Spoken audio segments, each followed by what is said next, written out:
Friends welcome to my YouTube channel.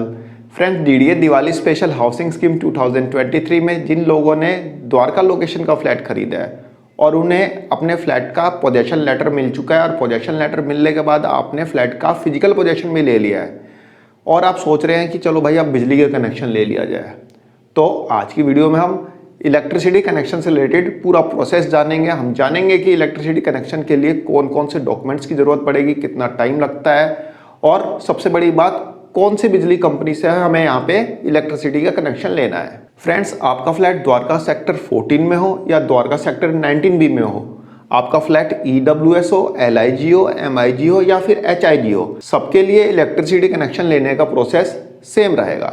Friends, Delhi के अंदर electricity connection के लिए अप्लाई करने का पूरा प्रोसेस ऑनलाइन है, ऑफलाइन जाने की ज़रूरत नहीं है। ऑनलाइन ही आप अपने इलेक्ट्रिसिटी कनेक्शन के लिए अप्लाई करेंगे और आपका इलेक्ट्रिसिटी कनेक्शन अप्रूव होने के बाद आपका इलेक्ट्रिसिटी कनेक्शन लग जाएगा। तो सबसे पहले तो हम ये जान लेते हैं कि हमारे द्वारका लोकेशन में जो पावर डिस्ट्रीब्यूशन कंपनी है वो कौन सी है, क्योंकि दिल्ली के अलग अलग एरियाज़ में अलग अलग पावर डिस्ट्रीब्यूशन कंपनी जो है इलेक्ट्रिसिटी कनेक्शन देती है। जैसे कि नरेला में TPDDL, जमुना पार, BSES यमुना और हमारे द्वारका लोकेशन पे जो डिस्कॉम कंपनी है यानी कि पावर डिस्ट्रीब्यूशन करने वाली कंपनी है BSES राजधानी पावर लिमिटेड है। तो हमें यहाँ पे BSES राजधानी पावर लिमिटेड का कनेक्शन लेना है। फ्रेंड्स, यदि आपको ऑनलाइन पोजेशन लेटर मिल गया और पोजेशन लेटर के साथ साथ इलेक्ट्रिसिटी कनेक्शन के लिए NOC भी मिल गई है और आप सोच रहे हैं कि इलेक्ट्रिसिटी मीटर लगवा लिया जाए, फिजिकल पोजेशन तो जब लेना होगा तब ले लेंगे क्योंकि फिजिकल पोजेशन में टाइम लग रहा है। तो यदि आप सोच रहे हैं कि पोजेशन लेटर और पोजेशन लेटर के साथ साथ NOC मिलने के बाद इलेक्ट्रिसिटी कनेक्शन लगवा लिया जाए, तो यहाँ पे आप गलत सोच रहे हैं।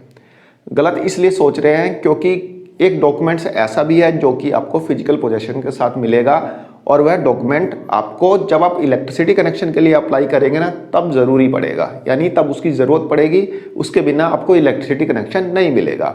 यदि आप TPDDL के कंज्यूमर होते तब तो आप पोजेशन लेटर और NOC के बिहाफ पे आप अपने इलेक्ट्रिसिटी कनेक्शन के लिए अप्लाई कर सकते थे, but in case of BSES आपसे एक इंस्पेक्शन रिपोर्ट मांगता है, टेस्ट रिपोर्ट मांगता है, वायरिंग टेस्ट रिपोर्ट।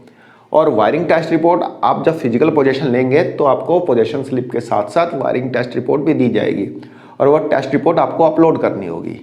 जब BSES का कनेक्शन लेंगे तो आप उस टेस्ट रिपोर्ट को अपलोड करेंगे। तो फ्रेंड्स, सबसे पहले तो हम समझ लेते हैं कि कौन कौन से डॉक्यूमेंट्स की ज़रूरत पड़ेगी जब आप इलेक्ट्रिसिटी कनेक्शन के लिए अप्लाई करेंगे। फ्रेंड्स, सबसे पहला डॉक्यूमेंट है आपका आधार कार्ड। फ्रेंड्स, आप अपने आधार कार्ड को स्कैन करके अपने सिस्टम में रख लेंगे। फ्रेंड्स, एक चीज़ और ध्यान रखना, आपका आधार कार्ड सेल्फ अटेस्टेड होना चाहिए, यानी कि उस पर साइन होना चाहिए। आप अपने आधार कार्ड की फोटोकॉपी कर लेना, उस पर साइन कर लेना और उसको स्कैन करके अपने सिस्टम में रख लेना PDF बना के। या फिर आप ऐसा भी कर सकते हैं कि JPG फाइल को स्कैन करके अपने सिस्टम में रखेंगे, उस पर अपने सिग्नेचर रख देंगे, मतलब सिग्नेचर एक ब्लैंक पेपर पे करके वहाँ पे आप सिग्नेचर मतलब साथ में लगा देंगे और उसको PDF कन्वर्ट करके अपने सिस्टम में रखेंगे। ठीक है, पहला डॉक्यूमेंट हो गया हमारा आधार कार्ड। दूसरा, आपकी एक passport size photo. Passport size photo आप स्कैन करके अपने सिस्टम में रखेंगे। फ़ोटो की जो प्रॉपर्टी होगी वो 500 KB से एक्सेस नहीं होगी, अदरवाइज़ फ़ोटो जो है आप अपलोड नहीं कर पाएंगे।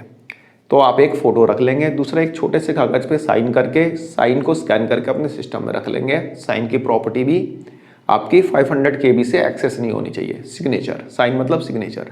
ठीक है फ्रेंड्स, 3 चीज़ें हो गए हमारी, आधार कार्ड, हमारा साइन, हमारी फ़ोटो। चौथी चीज़, जैसा कि मैंने आपको बताया कि जब आप पोजेशन लेंगे यानी फिजिकल पोजेशन लेंगे तो आपको एक टेस्ट रिपोर्ट DDA देगा और वो टेस्ट रिपोर्ट भी आप स्कैन करके अपने सिस्टम में रख लेंगे PDF बना के। ये चीज़ें हो गई। पांचवी चीज़, जब आप इलेक्ट्रिसिटी कनेक्शन के लिए अप्लाई करेंगे तो आपके यहाँ पे ELC भी लगी होनी चाहिए, यानी द्वारका सेक्टर 14 में यदि आप अप्लाई कर रहे हैं तो जहाँ पे आपका मीटर लगेगा वहाँ पे आपकी ELC भी लगी होनी चाहिए। ELC भी यानी MCB टाइप की होती है, लेकिन ELC भी बोलते हैं, होती MCB टाइप की है। ठीक है, लेकिन थोड़ा उससे एडवांस वर्जन होता है। तो ELC भी वहाँ पे लगी होनी चाहिए, बिना ELC के आपका कनेक्शन नहीं लगेगा, ये आप ध्यान रख लेना। ELC भी लगवा के उसकी फ़ोटो खींच के उसको PDF कन्वर्ट करके अपने सिस्टम में रखना। बिना ELC के आप अपने कनेक्शन के लिए अप्लाई मत करना, क्योंकि अप्लाई तो यदि आप कर भी देते हैं तो जब इंस्पेक्शन करने आएंगे BSES के पर्सन तब आपके कनेक्शन को रिजेक्ट कर दिया जाएगा। तो ELC भी एक इंपॉर्टेंट चीज़ है जब आप इलेक्ट्रिसिटी कनेक्शन के लिए अप्लाई करेंगे तो ठीक है फ्रेंड्स, ELCB की फ़ोटो खींच के PDF बना के अपने सिस्टम में रख लेंगे। नेक्स्ट आता है आपका प्रॉपर्टी के पेपर।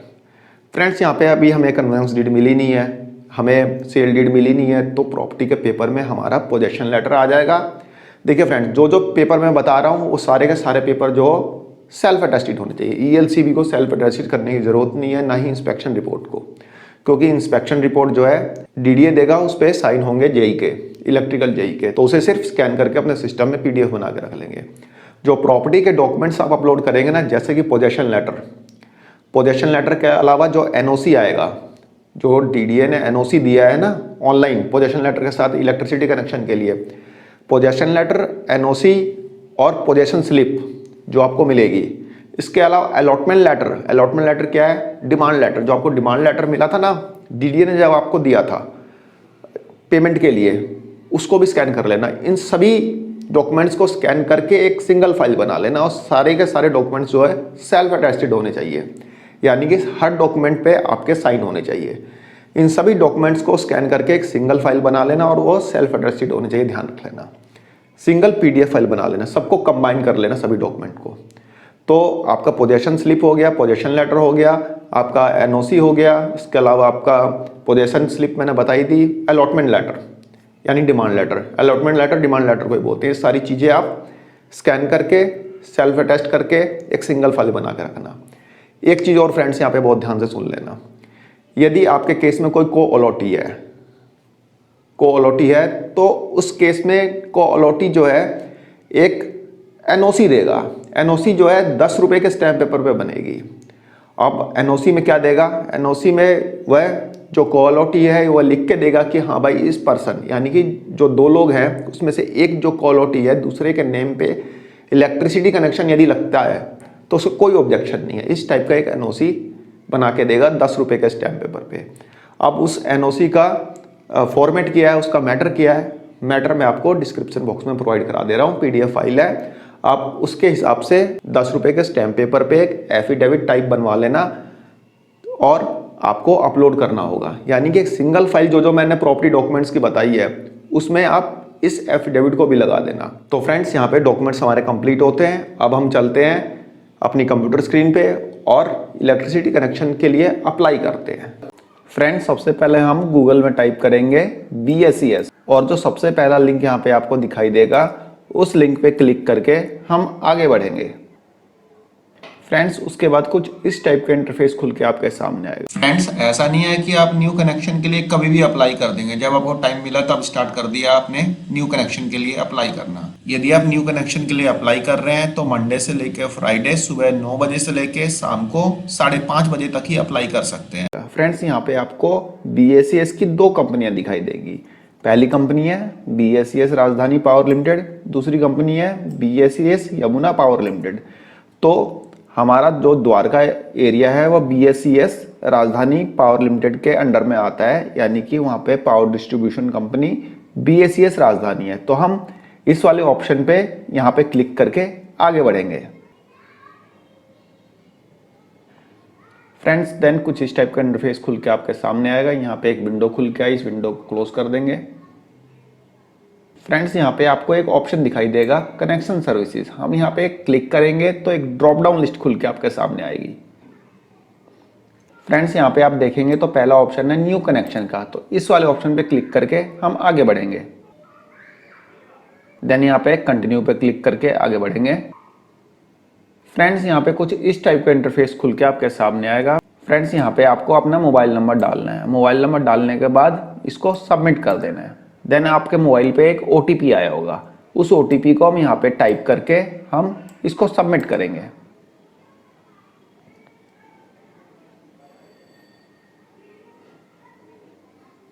फ्रेंड्स उसके बाद देखेंगे तो आपको कुछ इस टाइप का इंटरफेस आपको दिखाई देगा। यहाँ पे एक ऑप्शन आ रहा है न्यू कनेक्शन का, हम इस वाले ऑप्शन पे क्लिक करके आगे बढ़ेंगे। यहाँ पे हम अप्लाई ऑनलाइन पे क्लिक करेंगे। यहाँ पे आपको सेफ्टी से रिलेटेड एक वीडियो दिखाई जाएगी। आप वीडियो को इंग्लिश लैंग्वेज या हिंदी लैंग्वेज जैसे चाहें वैसे देख सकते हैं। यहाँ पे इंग्लिश में मैं देख लेता हूँ। वीडियो देखना नहीं चाहते तो इसको सीधा फॉरवर्ड करके लास्ट में ले आइए, वीडियो खत्म हो जाएगी। देन उसके बाद कुछ इस टाइप का इंटरफेस आपको दिखाई देगा। यहाँ पे कंज्यूमर टाइप में हम ड्रॉप डाउन लिस्ट खोलेंगे तो यहाँ पे इंडिविजुअल को सिलेक्ट करेंगे। देन यहाँ पे कुछ इस टाइप का फॉर्म खुल के आपके सामने आएगा। यहाँ पे ड्रॉप डाउन लिस्ट खोलेंगे तो मिस्टर या मिसेज जो भी है आप यहाँ पे टाइटल डाल देंगे। देन यहाँ पे फर्स्ट नेम आएगा, यहाँ पे मिडिल नेम आएगा, यहाँ पे लास्ट नेम आएगा। जैसे किसी का नाम है राकेश कुमार सिंह तो यहाँ पे राकेश, यहाँ पे कुमार, यहाँ पे सिंह। यदि किसी का नाम सिर्फ राकेश है तो यहाँ पे सिर्फ राकेश आ जाएगा। किसी का नाम राकेश कुमार है तो फर्स्ट नेम में राकेश आएगा, लास्ट नेम में कुमार आएगा। ठीक है फ्रेंड्स। यहाँ पे सन ऑफ यानी कि उनके फादर का नाम, यहाँ पे फादर का नाम आ जाएगा। यदि किसी फीमेल के नाम से फ्लैट है तो उनका हस्बैंड नेम आ जाएगा, यानी वाइफ ऑफ तो उनके हस्बैंड का नाम यहाँ पे आ जाएगा। ठीक है फ्रेंड्स। यहाँ पे जो अलॉटी हैं उनकी फ़ोटो अपलोड की जाएगी और यहाँ पे उनके सिग्नेचर अपलोड किए जाएंगे। फ्रेंड्स, जो फोटो आप अपलोड करेंगे आप ध्यान रखेंगे कि 500 KB से एक्सेस की फ़ोटो ना हो, क्योंकि यदि 500 KB से एक्सेस होगी तो फ़ोटो अपलोड ही नहीं होगी। ठीक है फ्रेंड्स। और सिग्नेचर भी 500 KB से एक्सेस नहीं होने चाहिए। यहाँ पे मैंने फ़ोटो और सिग्नेचर अपलोड कर दिए हैं। अब हम स्लाइड करके थोड़ा नीचे आएंगे। फ्रेंड्स, यहाँ पे अपने फ्लैट का नंबर डालेंगे, कौन से फ्लोर पे आपका फ्लैट है। यहाँ पे ड्रॉप डाउन लिस्ट खुल जाएगी, उसमें आप सेलेक्ट कर लेना 13th floor, 14th floor, first floor, second floor, जो भी फ्लोर हो आप अपना सेलेक्ट कर लेना। यहाँ पे बिल्डिंग नेम में आप अपना पॉकेट नंबर डाल देना, पॉकेट 5, पॉकेट 6 जो भी है। द्वारका सेक्टर 14 के जो फ्लैट्स हैं वो पॉकेट 5 में है तो पॉकेट 5 डाल देना। और यदि आपका द्वारका सेक्टर 19B है तो जो भी पॉकेट वहाँ पे होता है वो पॉकेट आप डालेंगे। देन यहाँ पे आप अपना ब्लॉक और द्वारका सेक्टर 14 लिखेंगे, कौन सा ब्लॉक है और द्वारका सेक्टर 14 सिंपली यहाँ पे आपको टाइप कर देना है। एरिया यहाँ पे आप द्वारका लिख देना। ठीक है फ्रेंड्स। और लैंडमार्क में नियर बाई आप सेलेक्ट करके लिख देना यहाँ पे वेगास मॉल। ठीक है। और यहाँ पे बात रही पिन कोड की, पिन कोड है द्वारका का 110078। फ्रेंड्स, जैसे कि यहाँ पे लिखा हुआ है एड्रेस जो है फॉर कम्युनिकेशन, और कम्युनिकेशन का एड्रेस आप अपना प्रेजेंट एड्रेस मत डाल देना जहाँ पे आप रह रहे हैं। ऐसा नहीं है कि आप वो डालेंगे तो गलत हो जाएगा। कम्युनिकेशन एड्रेस भी आप यही रखना द्वारका सेक्टर 14 का, यानी कि जहाँ पे आपके फ्लैट का अलॉटमेंट हुआ है, जहाँ पे आपने फ्लैट की बुकिंग की है वही एड्रेस डालना। बाकी आप चाहें तो आप अपना कम्युनिकेशन एड्रेस जो आपका प्रेजेंट एड्रेस है वो भी आप डाल सकते हैं, लेकिन उसका फ़ायदा कुछ भी नहीं है। ऐसा तो है नहीं कि BSES आपको कोई लेटर भेज रहा है या कोई कुछ मतलब रजिस्ट्री वगैरह भेज रहा है, ऐसा कुछ भी नहीं होगा। जो भी यहाँ पे है वो सब कुछ ऑनलाइन ही होना है। तो यहाँ पे कम्युनिकेशन एड्रेस भी आप अपने फ्लैट का ही डालना जो कि आपको अलॉट हुआ है। ठीक है फ्रेंड्स। उसके बाद यहाँ पे वेयर सप्लाई इज़ रिक्वायर्ड, हम यहाँ पे इस बॉक्स को टिक कर देंगे, यानी कि जो मैंने ऊपर कम्युनिकेशन एड्रेस डाला है वह मेरा सप्लाई एड्रेस भी है, यानी जो इलेक्ट्रिसिटी की सप्लाई होनी है वो मेरे इसी एड्रेस पे होनी है। यदि आपने अपना कम्युनिकेशन एड्रेस जो है अलग डाला है तो यहाँ पे जो पावर की सप्लाई होनी है जिस एड्रेस पे अपने फ्लैट का एड्रेस यहाँ पे डालना है। ठीक है फ्रेंड्स। और यहाँ पे नियर बाई लोकेशन में हम सेलेक्ट कर लेंगे द्वारका सेक्टर 14 पॉकेट 1। यहाँ पे आपको पॉकेट 5 दिखाई नहीं देगा इस ड्रॉप डाउन लिस्ट में, पॉकेट 1 सेलेक्ट कर लेना, क्योंकि ये नियर बाई लोकेलिटी पूछा गया है, कोई एग्जैक्ट लोकेलिटी नहीं पूछा गया है। तो फटाफट एक बार हम इस फॉर्म को भरते हैं। यहाँ पे सेक्टर 14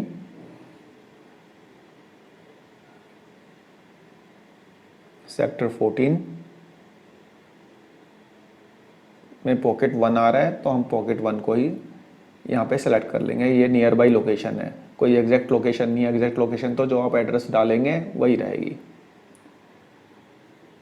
यहाँ पे मैंने सेलेक्ट कर लिया कि कम्युनिकेशन एड्रेस जो मैंने ऊपर डाला है वही मेरा सप्लाई एड्रेस रहेगा। ये सारी चीज़ हमने भर ली। अब स्लाइड करके नीचे आएंगे फ्रेंड्स। उसके बाद कनेक्शन डिटेल्स में ये परमानेंट कनेक्शन चाहिए, टेम्परेरी कनेक्शन चाहिए। तो भाई सीधी सी बात है, परमानेंट कनेक्शन चाहिए तो ये पहले से सिलेक्टेड है, सेलेक्ट रहने देंगे। कैटेगरी ऑफ इलेक्ट्रिसिटी यूजेस, अब कौन सी कैटेगरी का चाहिए, ड्रॉप डाउन लिस्ट खोलेंगे तो वहाँ पे हम डोमेस्टिक सेलेक्ट कर लेंगे। अब यहाँ पे लोड कितना, फ्रेंड्स 2 किलोवाट का मीटर जो है सफिशिएंट है, इसमें आपके 2 से 3 AC आराम से चल जाएंगे। और यदि आपको लोड बढ़ाना है, 2 किलोवाट से ज़्यादा कनेक्शन लेना है तो उतना आप ले लीजिए, उससे कोई फ़र्क नहीं पड़ता। यदि आप 2 किलोवाट का कनेक्शन लेके भी 4 AC भी चलाते हैं तब भी कोई फ़र्क नहीं पड़ता। यदि आपका लोड बढ़ता है तो BSES अपने आप ही लोड बढ़ा देगा, आपको कुछ करने की ज़रूरत नहीं है। BSES अपने आप ही लोड बढ़ा देगा और उसके रिगार्डिंग एक आपको लेटर भेज दिया जाता है कि हाँ भाई हम आपका लोड बढ़ा रहे हैं। उसमें आपके नेक्स्ट बिल में 500-700 रुपये और ऐड हो जाते हैं। तो इनिशियल में आप जितना चाहें उतना लोड के लिए अप्लाई कर सकते हैं। तो EWS के लिए तो 2 किलोवाट लोड सफिशिएंट है, बाकी आप 5 किलोवाट भी अप्लाई कर सकते हैं। यहाँ पे मैंने 2 किलोवाट लिख दिया। अब पर्पज़ क्या है, डोमेस्टिक यूज़ लिख दो, भाई घर है तो डोमेस्टिक यूज़ ही होगा ना। एरिया यहाँ पे others, type of premise owned, अपना घर है भाई। अब बिल्डिंग किस टाइप की है, रेजिडेंशियल बिल्डिंग है, ठीक है, रेजिडेंशियल यहाँ पे सेलेक्ट कर लिया। यहाँ पे आपसे MCD का UPIC नंबर पूछ रहा है, तो UPIC नंबर तो हम बाद में जनरेट करेंगे। फ्रेंड्स, UPIC नंबर जनरेट करना ज़रूरी है। आप अपना UPIC नंबर बाद में जनरेट कर लेना, वीडियो मेरे चैनल पे पड़ी है UPIC नंबर कैसे जनरेट करना है, क्योंकि MCD का प्रॉपर्टी टैक्स तो आपको भरना ही पड़ेगा ना, हाउस टैक्स तो भरना ही पड़ेगा ना, घर ले रहे हैं तो ये तो खैर बात की बात है। तो यहाँ पे हम इसको नो पे सिलेक्ट रहने देंगे और स्लाइड करके नीचे आएंगे। फ्रेंड्स, ये डिक्लेरेशन है, उसको आप पढ़ना चाहें पढ़ सकते हैं, बट एक बार स्लाइड करके पूरा देखना जरूर, तभी नीचे का अगला ऑप्शन जो है एक्टिव होगा, वेरीफाई वाला। ये हमने देख लिया। अब इसको वेरीफाई पे टिक करके हम थोड़ा सा नीचे आएंगे। फ्रेंड्स, यहाँ पे आपको अपना आईडी प्रूफ अपलोड करना है। आईडी प्रूफ में मैंने बताया है आधार कार्ड, तो आधार कार्ड यहाँ पे आप सेलेक्ट करेंगे और अपना आधार कार्ड नंबर यहाँ पे डालेंगे और अपना आधार कार्ड अपलोड कर देंगे। आधार कार्ड ध्यान रहे फ्रेंड्स, सेल्फ अटेस्टेड होना चाहिए। यहाँ पे लिखा है ना आइडेंटिफिकेशन प्रूफ सेल्फ अटेस्टेड, तो आपके आधार कार्ड की कॉपी पे साइन करके आप उसको अपलोड करेंगे, ठीक है। आधार कार्ड का फ्रंट बैक दोनों होना चाहिए, ठीक है। यहाँ पे मैंने अपना आधार कार्ड अपलोड कर लिया। अब बात आती है ओनरशिप प्रूफ की। देखते हैं ड्रॉप डाउन लिस्ट में क्या क्या है। फ्रेंड्स, यहाँ पे आप देख सकते हैं sale deed, conveyance deed, allotment letter, valid lease agreement, mutation certificate, GPA। तो फ्रेंड्स, सेल डीड हमें मिली नहीं है, कन्वेंस डीड हमें मिली नहीं है, अलॉटमेंट लेटर मिला है। तो हम अलॉटमेंट लेटर वाले ऑप्शन को यहाँ पे सिलेक्ट करेंगे और यहाँ से अपने प्रॉपर्टी के डॉक्यूमेंट्स को अपलोड कर देंगे। जैसा कि मैंने आपको बताया कि प्रॉपर्टी के डॉक्यूमेंट्स में आप अपना possession letter, NOC, possession slip के अलावा आपका अलॉटमेंट लेटर जो आया है, यानी डिमांड लेटर। तो यहाँ पे अलॉटमेंट लेटर लिखा है ना, तो डिमांड लेटर को ही अलॉटमेंट लेटर बोलते हैं। तो ये सारी चीज़ें। इसके अलावा यदि आपके केस में कोई को अलॉटी है, तो को अलॉटी जो है एक NOC देगा। NOC 10 रुपये के स्टैम्प पेपर पे होगी। तो इन सभी डॉक्यूमेंट्स को आप एक सिंगल फाइल बना के आप यहाँ पे अपलोड करेंगे। एक चीज़ और ध्यान रख लेना, ये सारे के सारे डॉक्यूमेंट्स जो होंगे वो सेल्फ अटेस्टेड होंगे। सेल्फ अटेस्टेड का मतलब उन सभी डॉक्यूमेंट्स पे आपके साइन होने चाहिए, ठीक है फ्रेंड्स। तो अपने प्रॉपर्टी के डॉक्यूमेंट्स हम यहाँ पे अपलोड करेंगे। ये हमारे प्रॉपर्टी के डॉक्यूमेंट्स यहाँ पे अपलोड हो गए। अब स्लाइड करके नीचे आएंगे हम। फ्रेंड्स, यहाँ पे आपसे ELCB के बारे में पूछा गया है। यदि आपका कनेक्शन 2 किलोवाट या 2 किलोवाट से अबव है तो आपको ELCB लगवानी पड़ती है। फ्रेंड्स, यदि आपका कनेक्शन जो है 2 किलोवाट से कम भी है, यानी 1 किलोवाट का भी है, तब भी आपसे ELCB मांगेंगे। यहाँ पे नहीं मांगा, लेकिन आपको डिस्क्रिपेंसी निकाल के दे देंगे BSS वाले कि ELCB लगी ही नहीं है। तो इसलिए ELCB अब लगवा लेना। ELCB वैसे भी सेफ्टी के लिए ज़रूरी है। तो ELCB आपने लगवा रखी है, तो ELCB की सिंपली आप एक फ़ोटो खींचेंगे जहाँ पे आपने ELCB लगवाई है। तो ELCB की फ़ोटो खींच के उसको PDF में कन्वर्ट कर लेंगे। PDF फाइल बना के आपको यहाँ पे अपलोड करनी होगी। यहाँ पे ELCB लगी है तो हम इसको यस कर देंगे। यस करने के बाद हमारे पास अपलोड का ऑप्शन आ जाएगा। ये मैंने यस किया, यहाँ पे अपलोड फाइल का ऑप्शन है। यहाँ पे मैं अपनी ELCB की फ़ोटो को अपलोड कर दूँगा। ये MCB लिख रखा है, ELCB है, ELCB कर देता हूँ मैं।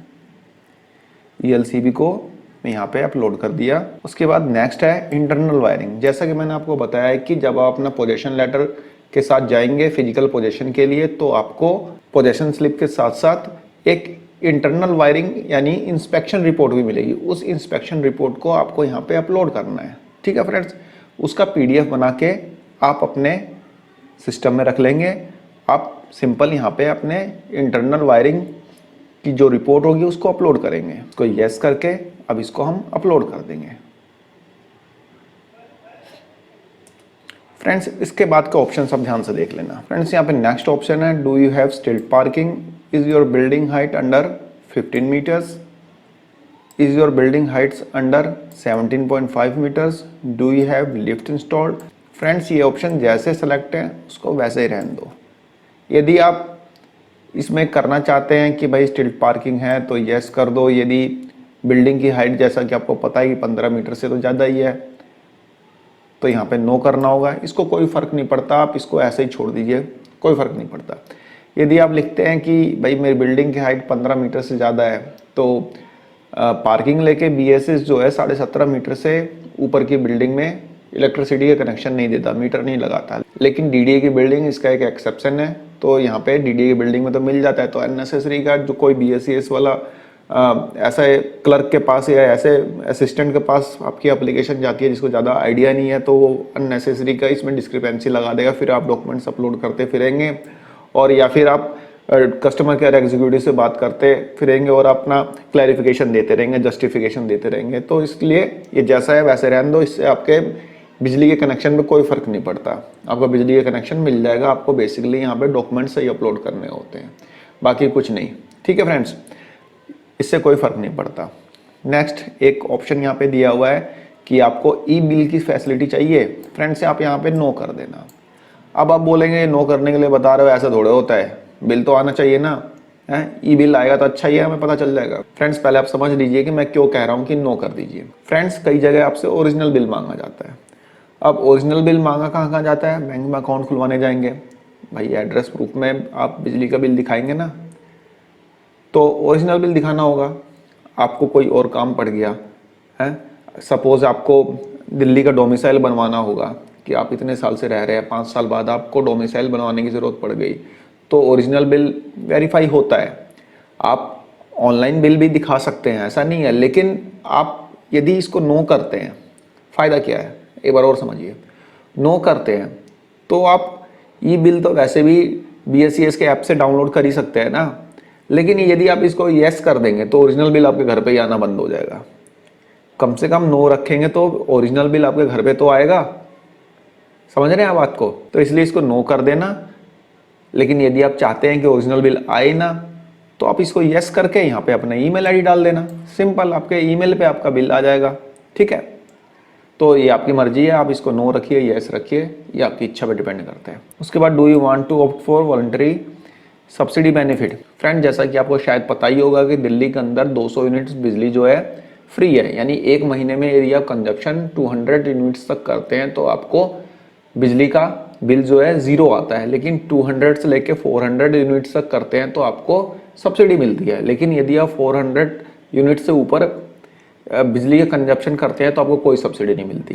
तो यहाँ पे बेसिकली पूछा गया है कि आपको बिजली के बिल पे सब्सिडी चाहिए या नहीं चाहिए। यदि आप चाहते हैं तो यस कर दीजिए, नहीं चाहते तो नो रहने दीजिए।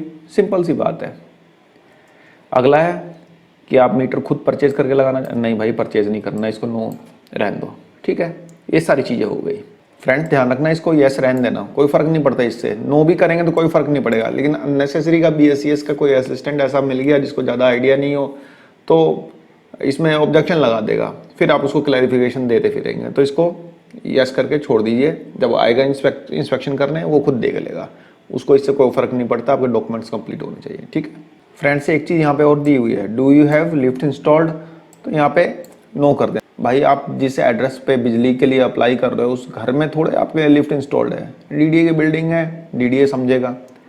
आप यहाँ पे क्यों अननेसेसरी है, यस करेंगे तो आपको लिफ्ट इंस्पेक्शन का वो सर्टिफिकेट जो मिला है ना लाइसेंस का, लिफ्ट के लाइसेंस का, जब आपको मिलेगा फिजिकल पोजेशन लेते समय वो अपलोड करना पड़ेगा। छोड़ो यार, ये सब ज़रूरत नहीं है। आप अपने बेसिकली आपको BSES के कनेक्शन के समय अपना ID प्रूफ और एड्रेस प्रूफ बिल्कुल सही अपलोड करना है। बाकी सब चीज़ें ज़्यादा ध्यान देने की ज़रूरत नहीं है। ये 15 मीटर और 17 मीटर जो होता है ना, ये कोई अपना बिल्डर फ्लोर है किसी का या फिर कोई अपना खुद का घर बनवा रहे हैं, वहाँ पे ये सब चीज़ें ज़्यादा देखी जाती है। DDA के फ्लोर में कुछ भी ऐसा नहीं देखा जाता। ठीक है, आप इसको आप सबमिट करेंगे। फ्रेंड्स सबमिट करने के बाद यहाँ पे आपका रिक्वेस्ट नंबर जनरेट हो गया है। यहाँ पे प्रिंटर का निशान बना हुआ है, इस पर क्लिक करके आप अपने रिक्वेस्ट नंबर को सेव कर सकते हैं या फिर इसका प्रिंट आउट निकाल सकते हैं। यहाँ पे आपका मोबाइल नंबर आ गया, यहाँ पे आपने किस डेट को अप्लाई किया सारी डिटेल यहाँ पे आ गई, आपका नाम, सारी डिटेल मतलब यहाँ पे आपको आपके रिक्वेस्ट नंबर में मिल जाएगी। यहाँ पे प्रिंटर पे क्लिक करके हम इसका प्रिंट आउट निकाल सकते हैं। यहाँ पे आप प्रिंट आउट निकाल लीजिए या PDF में सेव कर लीजिए इसको, जैसा आपका मन करे वैसा आप कर सकते हैं। फ्रेंड्स, इलेक्ट्रिसिटी कनेक्शन के अप्लाई करने के 4-5 दिन बाद आपके जो फ्लैट है वहाँ पे इंस्पेक्शन करने आएंगे BACS का ऑफिशियल। एक बंदा कोई आएगा, फ़ोन करके आएगा आपको, भाई आ रहा हूँ देखने के लिए, आ जा भाई देख ले। वो आके देखेगा आपके यहाँ पे ELC भी लगी है नहीं, बाकी आपका फ्लैट देखना चाहे तो दिखा देना। इंस्पेक्शन करके चला जाएगा, अपनी रिपोर्ट वहाँ पे सबमिट करेगा। सबमिट करने के बाद आपका जो कनेक्शन जो है अप्रूव हो जाएगा, आपका डिमांड नोट जनरेट हो जाएगा। उसके बाद आपके यहाँ पे मीटर लगाने आ जाएंगे, आपको फ़ोन करके आएंगे कि हाँ भाई मीटर लगाने आ रहे हैं, आप वहाँ पे अवेलेबल रहना। आप रहो, कोई भी आपका रिप्रेजेंटेटिव रहे, कोई दिक्कत नहीं है। जो लोग दिल्ली के बाहर के हैं, ऐसा नहीं है कि आप दिल्ली के बाहर से दौड़ते रहोगे मीटर लगवाने के लिए, कोई इतना बड़ा इशू नहीं है। आपका कोई रिलेटिव भी रह रहे होंगे, उनको बोल देना कि भाई देख लेगा, वो देख लेंगे, वो हो जाएगा, कोई इसमें दिक्कत वाली बात नहीं है। तो आपने यहाँ पे BACS का मीटर लगाने संबंधी सारी जानकारी देखी। आशा करता हूँ आपको वीडियो पसंद आई होगी। थोड़ी लंबी ज़रूर थी, लेकिन कोशिश ये रहती है कि ज़्यादा से ज़्यादा डिटेल में बताया जा सके, क्योंकि बहुत लोग दिल्ली के नहीं हैं। जो लोग दिल्ली के बाहर के हैं उनको थोड़ी दिक्कत हो सकती है। तो फ्रेंड्स, एक छोटी सी इन्फॉर्मेशन थी, आई होप आपको पसंद आई होगी। धन्यवाद, नमस्कार।